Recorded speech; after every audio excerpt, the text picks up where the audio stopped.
Programme एक पाकिस्तान के साथ मैं हूं ज़ौक अहमद। नाज़रीन, गिलगित बल्तिस्तान में इंतखाबात का अमल मुकम्मल हो गया है। पोलिंग 5 बजे तक जारी रही, जिसमें वोटर्स की बड़ी तादाद ने हिस्सा लिया। अब गैर हतमी गैर सरकारी नताइज आने का सिलसिला जारी है। कौन सी पार्टी आगे है और कौन दूसरे नंबर पर रहा, सूरत हाल नताइज के साथ साथ तब्दील हो रही है। लेकिन गिलगित बल्तिस्तान के इंतखाबात पर पहला एतराज सामने आ गया है, और यह एतराज किसी और ने नहीं, वफाक में हुकूमत की इत्तेहादी पीपल्स पार्टी ने लगाया है। इंतखाबी मुहिम में बिलावल कारकुनों को हिदायत करते रहे कि वो फॉर्म 45 संभालें, फॉर्म 47 का इंतजाम वो कर लेंगे, लेकिन यही फॉर्म 45 पीपल्स पार्टी से नहीं संभाला जा रहा। सेक्रेटरी जनरल पीपल्स पार्टी नैयर बुखारी ने इल्जाम लगाया है कि प्रिजाइडिंग ऑफिसर फॉर्म 45 नहीं दे रहे, जिससे इलेक्शन कमिश्नर को आगाह कर दिया गया है। उन्होंने इंतखाबात में बेज़ाब्तियों का इल्जाम भी लगाया। पीपल्स पार्टी ने प्रिजाइडिंग अफसरान की तरफ से कच्ची पेंसिल से नताइज देने पर भी एतराज उठाया है। देखिए अब यह मामला किस तरफ जाता है, मगर इलेक्शन के लिए लोगों में जोशो खरोश रहा। इलेक्शन कमीशन के मुताबिक जीबी में 9,50,000 से ज्यादा रजिस्टर्ड वोटर्स हैं, जिनमें 5 लाख से ज्यादा मर्द और 4,54,000 से ज्यादा खवातीन शामिल हैं। इंतखाबात के लिए तमाम अजला में 1,391 पोलिंग स्टेशन कायम किए गए। 349 पोलिंग स्टेशन हसास और 551 इंतहाई हसास करार दिए गए। मुख्तलिफ पोलिंग स्टेशनों पर सुबह से ही वोटर्स का रश रहा और लोग वोट डालने के लिए लंबी कतारों में खड़े रहे। पोलिंग बगैर किसी वक्फे के शाम 5 बजे तक जारी रही। 24 सीटों के लिए 403 उम्मीदवार मैदान में उतरे, लेकिन इलेक्शन कमीशन के मुताबिक 272 आजाद और मुख्तलिफ सियासी जमातों के टिकट पर 131 उम्मीदवार इंतखाबी दौड़ का हिस्सा बने, जिनमें पीपल्स पार्टी के 23, नून लीग के 22, इस्तेहकाम पाकिस्तान पार्टी के 15 और JUIF के 9 उम्मीदवारों में मुकाबला हुआ। PTI के उम्मीदवारों ने आजाद हैसियत में इंतखाबात में हिस्सा लिया। इंतखाबात को लेकर बर्फपोश पहाड़ों पर सियासी माहौल गर्म रहा। बिलावल भुट्टो खुद मैदान में उतरे, आसमा भुट्टो भी उनके साथ जलसों में शरीक हुई, जबकि मुस्लिम लीग नून की जानिब से भी भरपूर इंतखाबी मुहिम चलाने के लिए नवाज शरीफ पहली बार सियासी महाज पर कारकुनों का लहू गरमाने निकले। वफाक के इक्तदार में शरीक दो बड़े हलीफ यहां हरीफ बनकर एक दूसरे को ललकारते रहे। इंतखाबी मैदान गिलगित बल्तिस्तान का था, मगर जिक्र लाहौर और कराची का भी होता रहा। आपने मुझे ये इंश्योर करना है कि आपने इमरान भाई को जितवाना है। फॉर्म 45 का बंदोबस्त आपने करना है। इंशाअल्लाह ताला फॉर्म 47 का बंदोबस्त मैं करूंगा। इलेक्शनों में पानी होता है तो बारिश होती है, मैंने कहा या तो बर्फबारी होती है। ये नवाज शरीफ के 3 साल निकाल दे तो जीबी में पीछे कोई मिलेगा? आपको मिलेगा? एक चीज मिलेगी हर इलेक्शन में, रोटी कपड़ा और बकार, रोटी कपड़ा। इस इलेक्शन को पंजाब से बैठ के मैनेज करने की कोशिश की जा रही है। पंजाब से एक भारी नफरी पुलिस की और इस्लामाबाद पुलिस की जो है वो पहुंच रही है गिलगित बल्तिस्तान के इंतखाबात के हवाले से।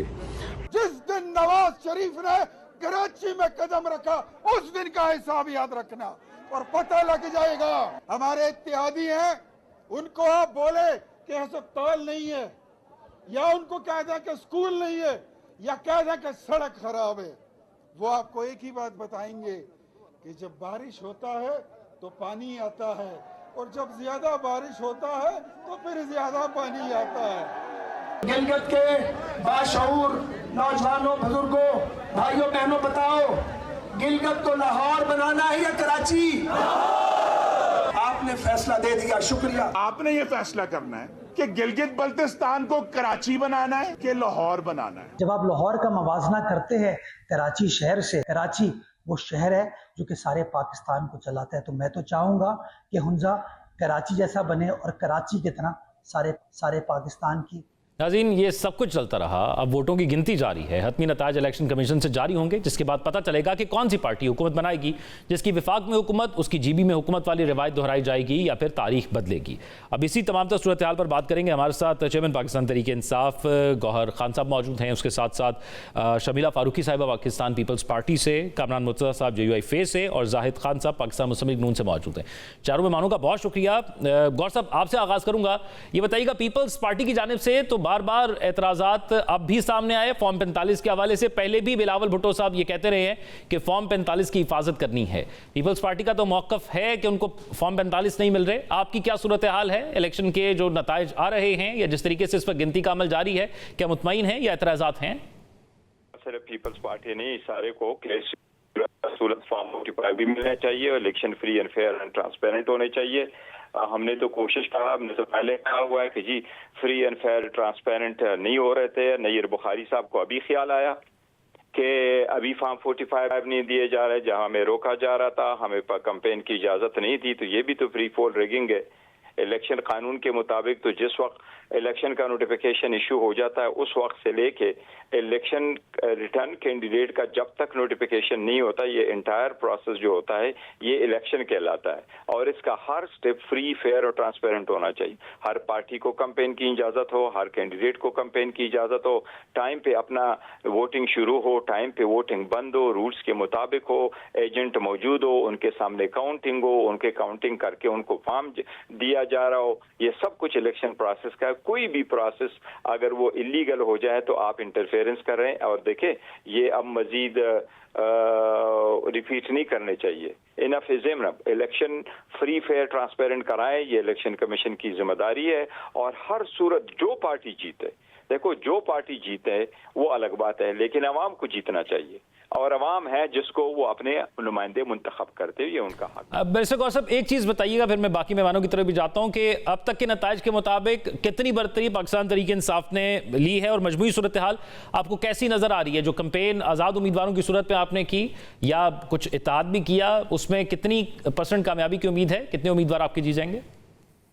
देखो, मैं तो पहले दिन से हम कह रहे, देखे फॉर्म 45 किस सूरत में मिल रहा है। फॉर्म 47 तो कैंडिडेट को भी मिलेगा, दूसरों के भी मिलेगा। Form 45 is not just one document के जिसके साथ हो। फॉर्म 45 के साथ इसकी काउंटिंग का प्रोसेस भी फेयर हो, वो पोलिंग एजेंट के मौजूदगी में काउंटिंग हो और इसका प्रोसेस भी कंप्लीट हो और वो वक्त पर कंप्लीट हो और सब पोलिंग एजेंट को उसकी पार्टी जो फॉर्म 45 है वो मिले और बर वक्त मिले और हर स्टेशन का मिले। बैरिस्टर साहब हमारे साथ ही आप मौजूद रहिएगा। शर्मिला फारूकी साहिबा, पाकिस्तान पीपल्स पार्टी ने एतराज़ का जो है वो ऐलान किया है, बताया कि फॉर्म 45 नहीं मिल रहे।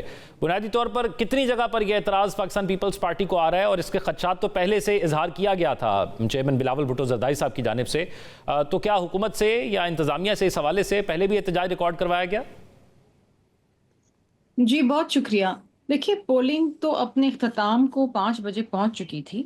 अभी आप देखें कि 5 घंटे गुजर चुके हैं और हार्डली कोई एक आध पोलिंग स्टेशन से फॉर्म 45 मिले हैं, जिसमें एक गिलगित बल्तिस्तान GBA 07 का हल्का है जिससे पाकिस्तान पीपल्स पार्टी के कैंडिडेट जो हैं वो जीते हैं और अभी तक सिर्फ वहाँ से जो है वो फॉर्म 45 मिले हैं।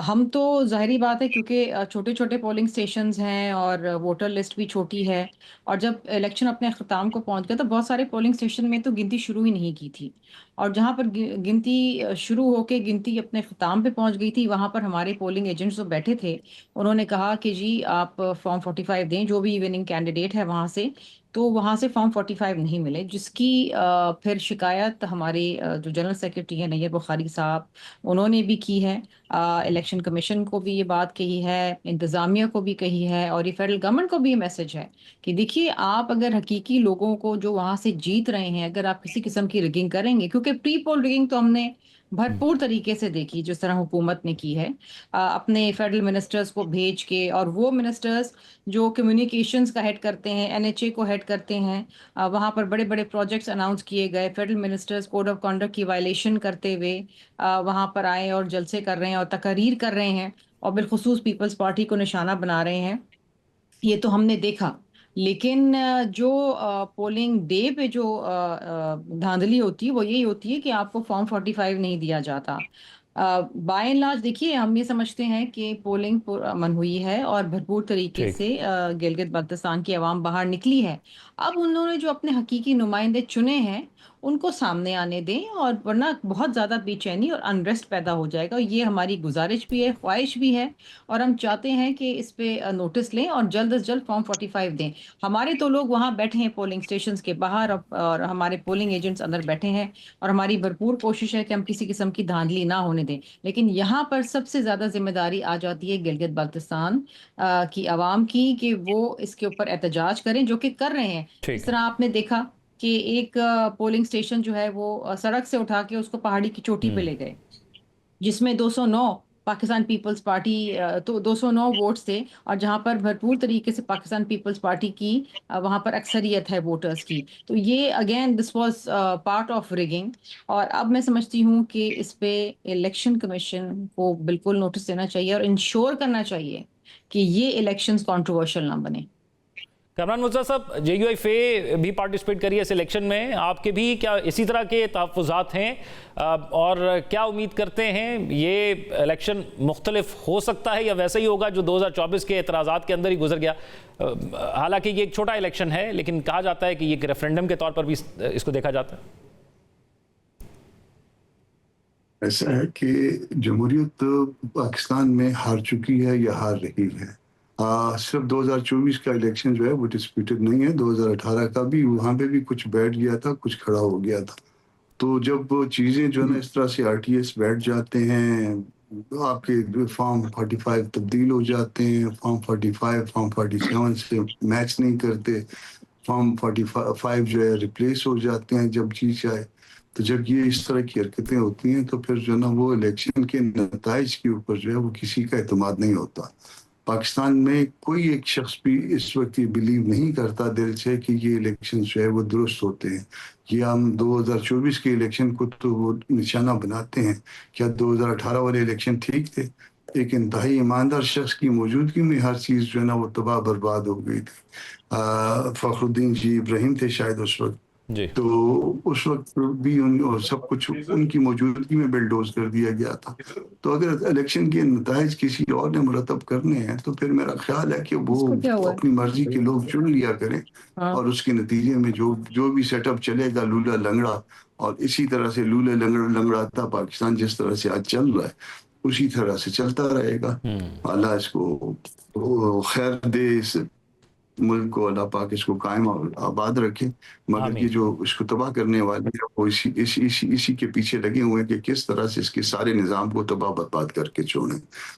आपने पूछा कि इलेक्शन हम लड़ रहे हैं, यकीनन हम वहाँ पे भी इलेक्शन लड़ रहे हैं, मगर हमारे चंद हल्के हैं और वहीं हम चंद हल्कों तक अपने आप को महदूद रखे हुए, मगर किसी जो है वो इलेक्शन फेयर और फ्री इलेक्शन की कोई उम्मीद नहीं है।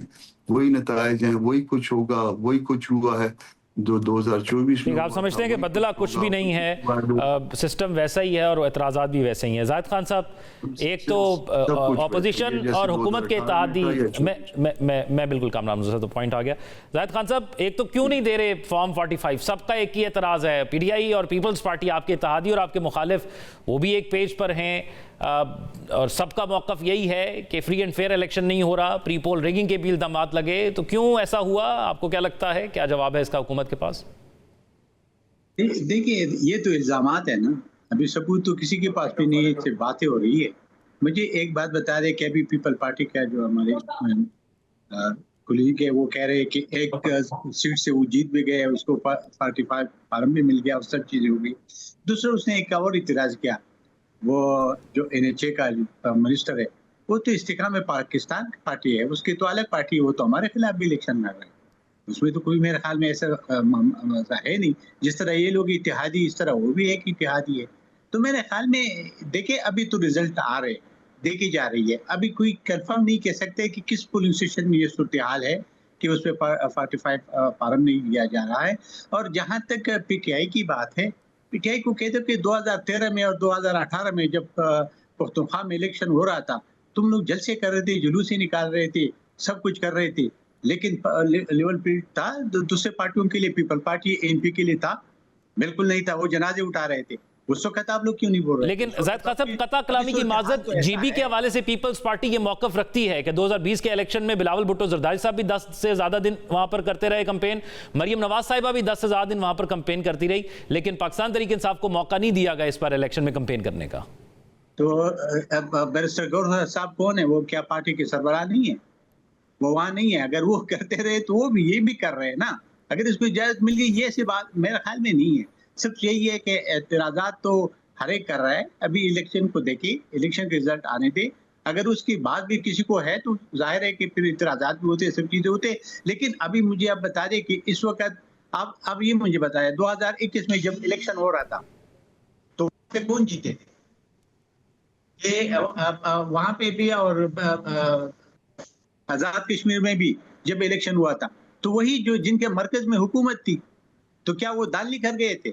अगर वो दाल नहीं कर गए थे तो ये हुकूमत भी दाल नहीं कर रही होंगे। इससे पहले पीपल पार्टी की जब हुकूमत थी मरकज में, तब इसी दोनों जगहों पे इसके, मैं तो 40 साल से सियासत कर रहा हूँ, मैं देख रहा हूँ, मैंने जब भी देखा ऐसे इलेक्शन ये दोनों कश्मीर के और गिलगित बल्तिस्तान की, तो जिनकी हुकूमत मरकज में होते हैं, मुझे नहीं पता कि उनके तवक्कुआत मरकज से ज्यादा होती हैं कि शायद मरकज में जो हुकूमत हो, हमारे जो मसले मसाइल हो, हमारे तवक्कुआत ज्यादा मेरे ख्याल में उससे रखते हो, तो ताकि वो इलेक्शन जीत जाता है। वरना आपको पता है कि पीपल पार्टी और मुस्लिम लीग तो पुरानी पार्टीज है वहां पे, बल्कि जीओआई भी पुरानी पार्टी है।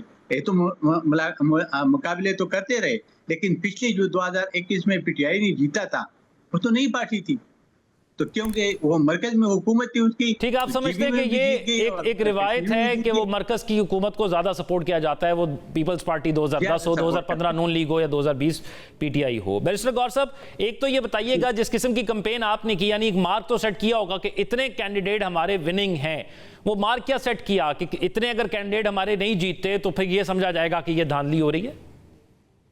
देखिए, मैं तो आपको ये कहूंगा कि अगर फ्री फेयर ट्रांसपेरेंट इलेक्शन हो जाते हैं तो 2/3 मेजॉरिटी पाकिस्तान तहरीक इंसाफ की है। मैंने अवाम को देखा है, मैंने अवाम के जज्बे को देखा है, मैंने उनको वोट को सराहा है। हर जगह जब मैं गया हूँ, लिमिटेड हमें को वो एक्सेस दिया गया, हमारे लीडर सपोर्टर्स को तो जाने नहीं दिया गया।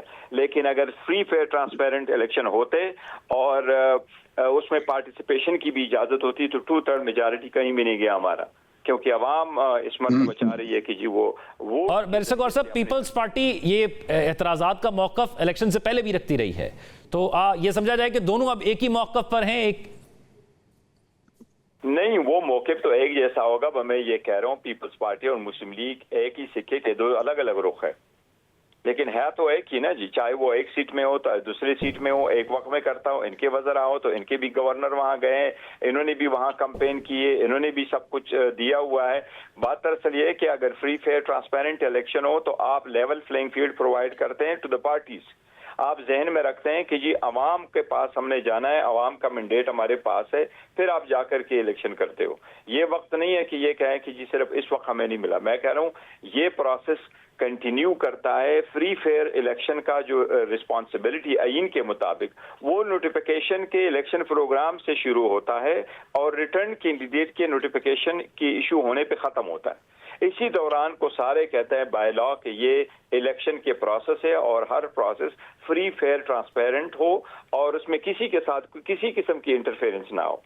शर्मिला फारूकी साहिबा, इस सारी सूरत हाल के अंदर अगर वो नताइज जो मुमकिना पाकिस्तान पीपल्स पार्टी समझती है अपनी कैंपेन के दौरान जो अंदाज़ा उन्होंने लगाया उस हिसाब से नहीं आते, और जिस किस्म की तनकीद की गई है मुस्लिम लीग नून की जानिब से या पीपल्स पार्टी का जो जवाब रहा है, क्या इसका असर वफाकी हुकूमत पर भी आ सकता है ताल्लुकात का? और फिर किस किस्म का अगर नताइज जिस तरह के एक्सपेक्ट किए गए नहीं आते तो फिर क्या एहतजाज का क्या तरीक़ाकार होगा, किस किस्म का एहतजाज अपनाया जाएगा?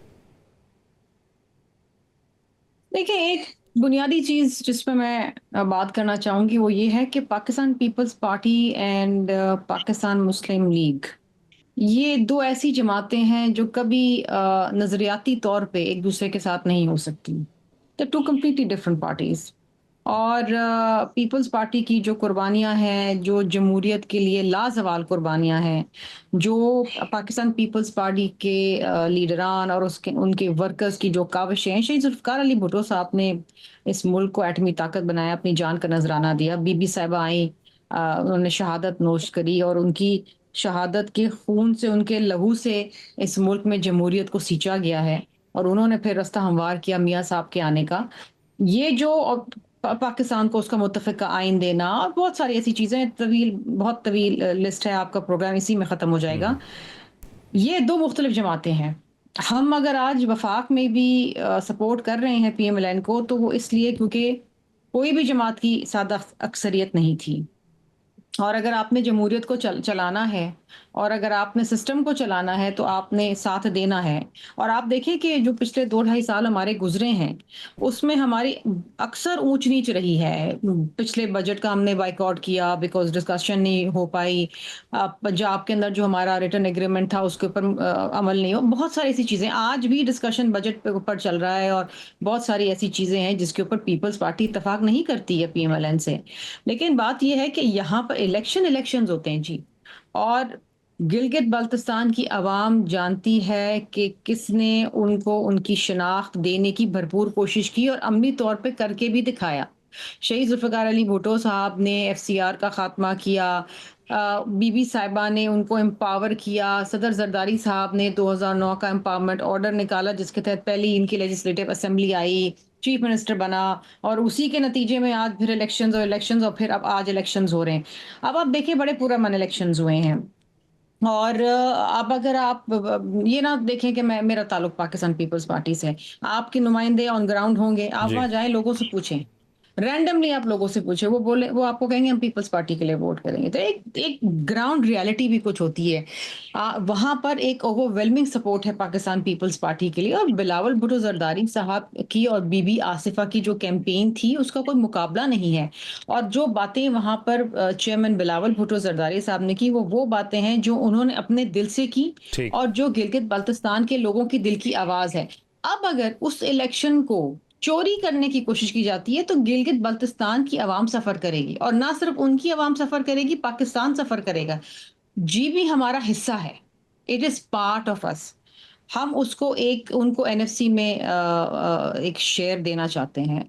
हम चाहते हैं कि उनको एक सूबे का स्टेटस मिले। हम चाहते हैं कि वहाँ की जो कुदरती वसाइल हैं, मादनियात है, उन पे उनका हक हो। अब ये वो चीजें हैं, और क्या देखें, उनके मसाइल क्या, पानी नहीं है, 20-20 22-22 घंटे उनके यहाँ बिजली नहीं होती है, 1 घंटा बिजली आती है। आप वहां के लोगों से बात करें, या आप कौन सी सदी के अंदर रह रहे हैं कि पाकिस्तान के एक हिस्से में लोगों के पास सिर्फ दिन में 1 घंटा बिजली आती है। मतलब ये सोच के दिल दहल जाता है। आप सोचें कि अगर आपके दिन में सिर्फ 1 घंटा आपको बिजली है और बाकी 23 घंटे आप जो है आप अंधेरे में रहें। अब ये चीजें हैं, इट नीड्स रेजोल्यूशन, इनको हल होने की जरूरत है और हल करना है। अब अगर जिस तरह फॉर्म 45 नहीं दिए जा रहे हैं, इसका मतलब क्या है कि कहीं ना कहीं नतायज चेंज करने की भरपूर कोशिश की जा रही है।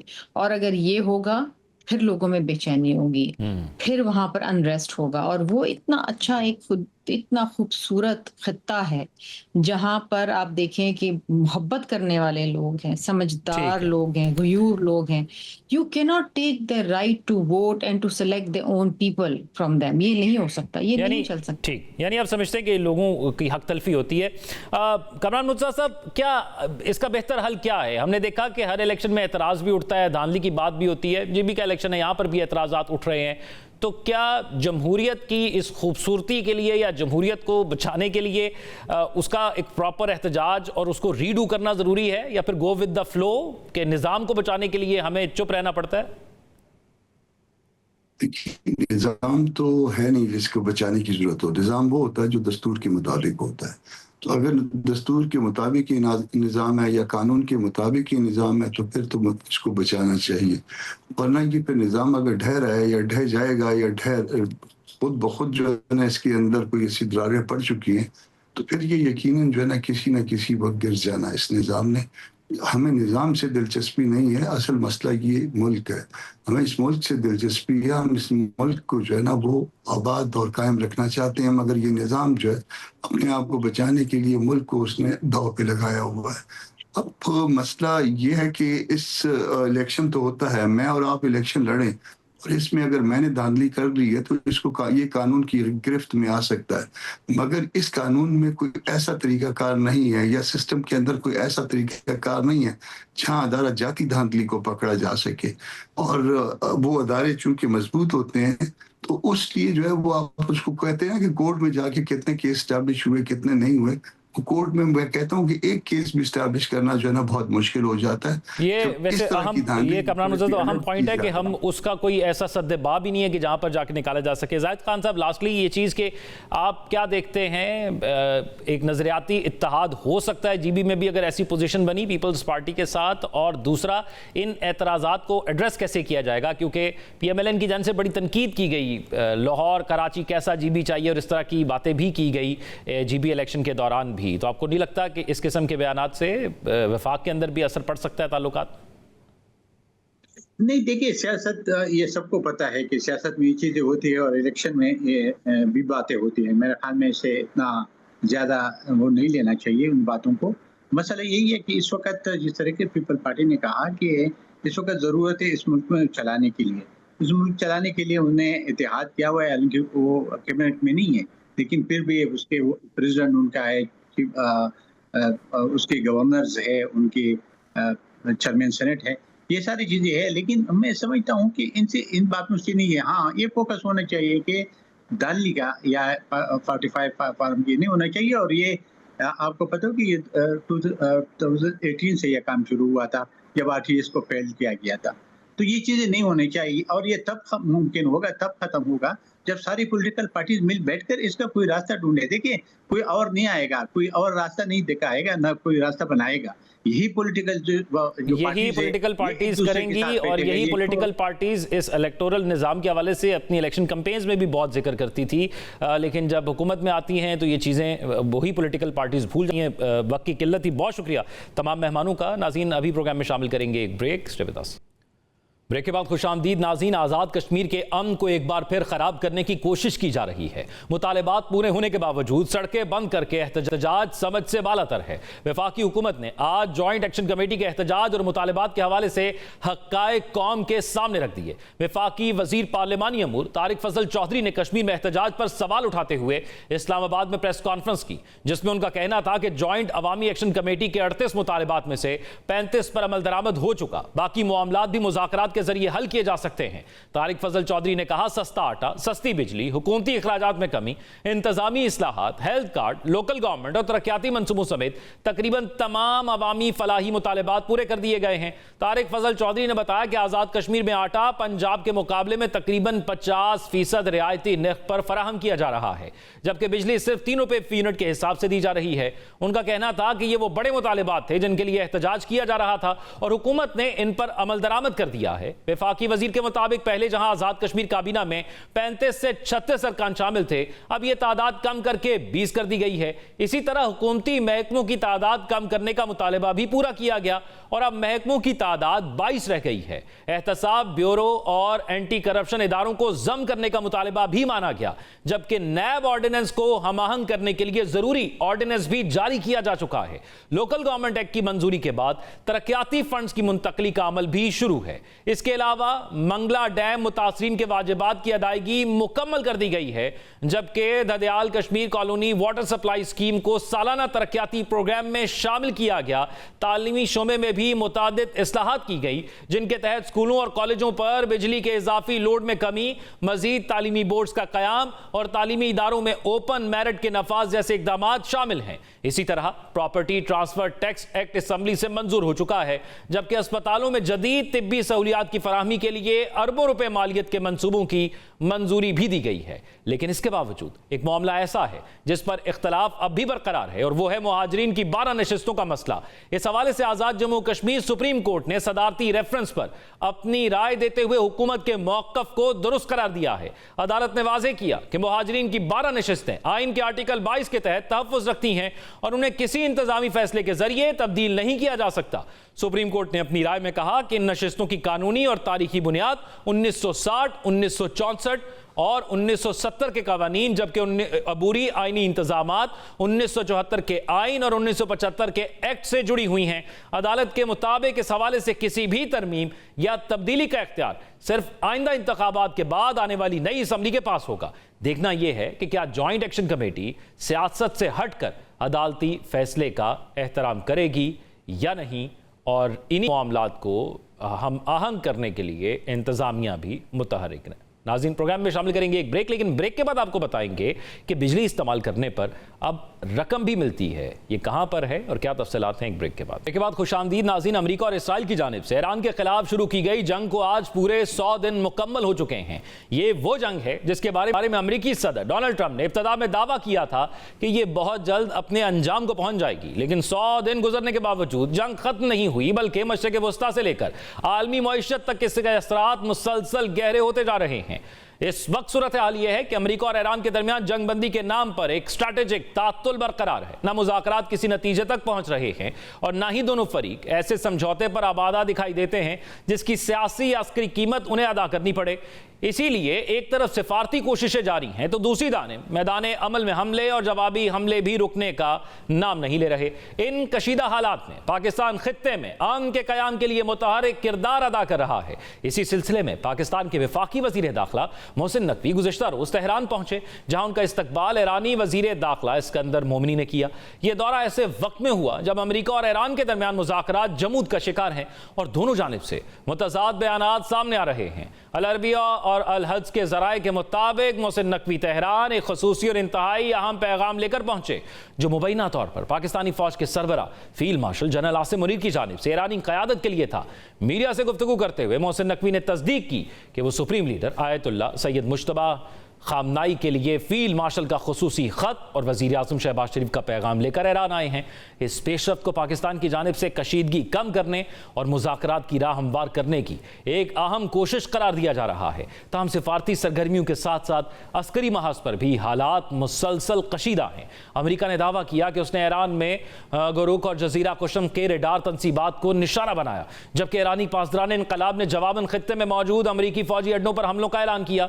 अमरीकी सेंटकॉम के मुताबिक ईरान की जानिब से दागे गए 4 ड्रोन्स को तबाह कर दिया गया और आबनाए हरमज और खलीजी ममालिक की जानिब से आने वाले मुतअद्दिद बैलिस्टिक मिसाइल्स और ड्रोन्स भी रोक लिए गए। दूसरी जानिब ईरानी मौक़िफ़ इससे मुख्तलिफ है। ईरानी खबर एजेंसियों के मुताबिक आबनाए हरमज के करीब अमरीकी बहरी जहाज़ों को वार्निंग फायर दिए गए थे। पासदारान इनकलाब का कहना है कि अमरीकी हमलों के जवाब में अमरीकी अड्डों और बाज़ टैंकरों को निशाना बनाया गया। ईरान ने एक बार फिर खबरदार किया है कि अगर अमरीकी कार्रवाइयां जारी रहीं तो आबनाए हरमज को मुकम्मल तौर पर बंद किया जा सकता है और इसके नताइज की जिम्मेदारी अमरीका पर आयद होगी। इसी दौरान मुज़ाकरात के महाज पर भी कोई बड़ी पेशरफ्त सामने नहीं आ सकी। ईरान के सुप्रीम लीडर के फौजी मुशीर मोहसिन रज़ाई ने अमरीकी नशरियाती इदारे CNN को दिए गए इंटरव्यू में एतराफ़ किया कि अमरीका और ईरान के दरमियान अमन मुज़ाकरात तात्तुल का शिकार हैं। उनके मुताबिक बातचीत एक नहायत नाजुक मरहले में दाखिल हो चुकी है और अब मुज़ाकरात को आगे बढ़ाने के लिए अमली इक़दाम वाशिंगटन को करना होंगे।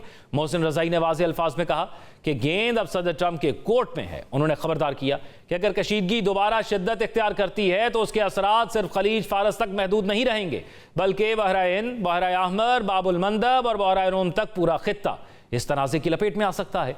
जंग के इंसानी नुकसानात भी इंतहाई संगीन हैं। इब्तदाई आदादो शुमार के मुताबिक गुज़िश्ता 100 दिनों में 7,000 से ज़ायद अफराद जान से जा चुके हैं, जबकि लाखों लोग बेघर हो चुके हैं। लबनान और ईरान में बड़े पैमाने पर तबाही देखी गई, जबकि आबनाए हरमज में कशीदगी के बायस आलमी तेल की तरसील मुतासिर हुई। इसके नतीजे में तेल, ईंधन और रोज़मर्रा इस्तेमाल की अशिया की कीमतों में इजाफा हुआ और दुनिया भर की मईशतों पर दबाव बढ़ गया। आलमी स्टॉक मार्केट भी गैर यकीनी सूरत हाल का शिकार है, जिससे यह तनाज़ा सिर्फ एक इलाकाई नहीं बल्कि आलमी बहरान की शक्ल इख्तियार कर गया है और सबकी नजरें इसी बात पर हैं कि मुज़ाकरा का आखिर हल क्या निकलता है। पाकिस्तान अमन की कोशिशों में दोनों को इंगेज रखे हुए है, लेकिन इस इंगेजमेंट को पाकिस्तान कब तक बरकरार रखता है, ये भी एक अहम सवाल है। अब नाज़रीन, प्रोग्राम में आगे बढ़ेंगे और बात करेंगे एक और अहम मामला है और दिलचस्प मामला है, जिसके हवाले से आपको तफसीलात से आगाह करेंगे। क्या आपने कभी सोचा है कि बिजली का बिल भरने की बजाय ज्यादा बिजली इस्तेमाल करने पर आपको नकद इनाम मिल जाए? जी हां, ठीक सुना आपने। यह बिजली के सार्फिन को फायदा पहुंचाने के लिए एक मुकम्मल निज़ाम है जो ज़रूरत से ज़्यादा बिजली की पैदावार को ज़ाया होने से बचाने के लिए डिज़ाइन किया गया है कि जब नेशनल ग्रिड में बिजली की पैदावार तलब से बढ़ जाए तो उसे सार्फिन के लिए कैसे फ़ायदेमंद बनाना है। यकीनन आप हैरान होंगे कि यह कैसे मुमकिन है।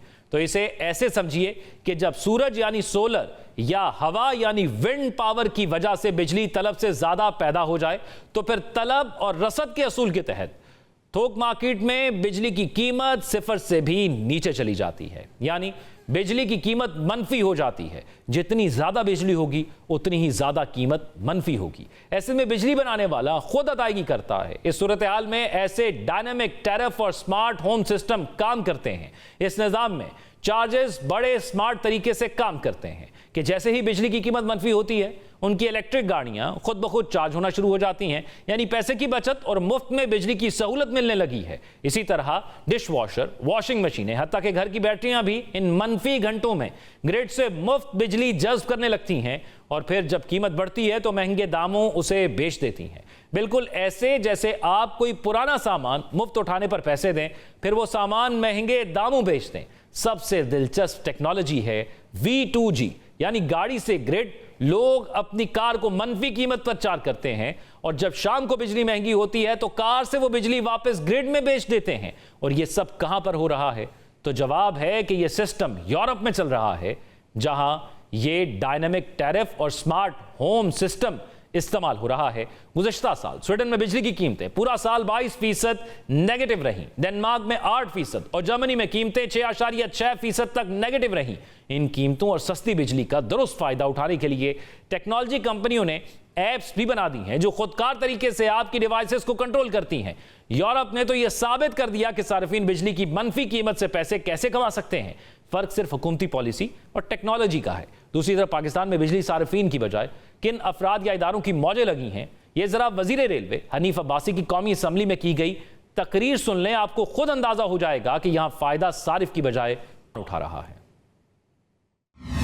जंग में एक 50 मेगावाट का IPP है, के अंदर 10 कई सालों से बंद पड़ा है, 10 करोड़ रुपया महीना लेता है। 92 से हम रगड़ाई कर कर कर कर कर कर कभी महीने में 10 करोड़ तो छोड़ के 2 करोड़ नहीं देखा।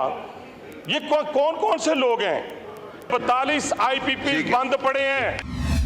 नाज़रीन, सुना आपने हनीफ अब्बासी साहब के बकौल पाकिस्तान में 100 में से 42 IPPs बरसों से बंद पड़े हुए हैं और मुफ्त में पैसे वसूल कर रहे हैं। नेपरा हुकाम ने कायमा कमेटी बराए काबीना सेक्रेटरीट के इजलास में यह इतराफ़ किया है कि कैपेसिटी पेमेंट्स की शक्ल में हुकूमत की IPPs को सालाना अदायगियाँ 3400 अरब तक पहुँच गई हैं। यानी बगैर बिजली पैदा किए ये IPPs कैसे मालामाल और आवाम बेहाल हो रहे हैं। यूरोप में बिजली के ज़्यादा इस्तेमाल पर पैसे मिल रहे हैं, यहाँ मसले ही मसले हैं। ज़्यादा बिजली इस्तेमाल करने पर बिजली महंगी, पीक आवर का रेट ज्यादा, 200 यूनिट से कम ज्यादा होने का मसला, सब्सिडी, QR कोड की परेशानियां और कहानियां ही कहानियां। देखें आवाम की जान कब IPPs और महंगी बिजली से छूटती है और आवाम हमेशा ये उम्मीद लगा के बैठते हैं कि उनकी फलाह के लिए भी कोई इकदाम उठाया जाएगा। आज के प्रोग्राम से इतना ही। अपना ख्याल रखिएगा। अल्लाह हाफ़िज़।